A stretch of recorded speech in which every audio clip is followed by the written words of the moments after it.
શું નામ સર આપનું? મનીષ ઉપાધ્યાય. મનીષભાઈ, શું લાગે છે 4મી જૂનના કોની સરકાર બને? ચોથી જૂનમાં ગુજરાતમાં તો વન તરફી વન સાઈડ છે, પણ ઓવરઓલ ઇન્ડિયામાં જોવા જઈએ તો આ વખતે પ્યોર બહુમતી આવવાનું મુશ્કેલ લાગે છે. સારી સીટે નહીં જીતે.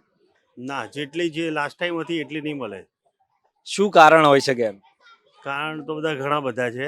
મોંઘવારી છે, બેરોજગારી છે, ખોટા ખોટા વાયદા છે, પબ્લિક વાસ્તવિકતાની અંદર ત્રાસી ગયેલી છે. ખાલી ભાષણોથી હવે લોકો કંટાળ્યા છે. ગુજરાતની અંદર તો કેવું છે કે ધર્મના આધાર ઉપર ચાલે છે, પણ ઓવરઓલ ઇન્ડિયામાં મારું એવું કહેવું છે કે લાસ્ટ ટાઈમ જેટલી આવી હતી એટલી નહીં આવે.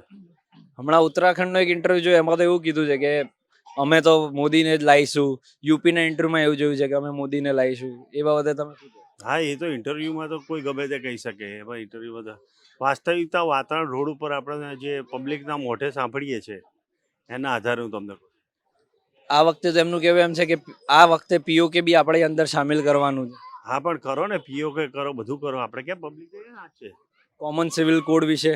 હા, હું તો કોઈ જે સારા કાયદા છે, જે સારા દેશ માટે હિતમાં છે એ કરો. એમાં તો કોઈ પ્રશ્ન જ નથી. એના માટે બહુમતી જોઈએ. હા, બહુમતી તો ઓલરેડી, મારી વાત સાંભળો, બહુમતી તો આ વખતે હતી. દર વખતે બહુમતી જોઈશે કરીને કરે છે, બરાબર છે, પણ મને લાગતું નથી કે આ વખતે એમને પ્યોર મેજોરિટી મળે. તમારા મત મુજબ એવા કયા કામો છે જેના લીધે મોદી સરકારને ફટકો પડશે? પહેલું તો બેરોજગારી છે, મોંઘવારી છે, જીએસટી છે. જે પહેલાં બોલ્યા હતા તમે 2014 પહેલાંના જ ખાલી ભાષણો સાંભળો ને, પબ્લિકને કશું કરવાની જરૂર જ નથી. જે પહેલાં 2014 પહેલાં એ જ ખાલી વિડીયો અત્યારે સાંભળો, જવાબ એમના જોડે જ છે. તો શું લાગે છે, કોંગ્રેસની કદાચ સરકાર બનશે તો એમના કોંગ્રેસની એ સરકાર નહીં બને. કોંગ્રેસની એ સરકાર બનશે નહીં. ટૂંકમાં કહેવાનો મતલબ કે મોદી સરકાર બનશે પણ ટેકો લેવો પડશે.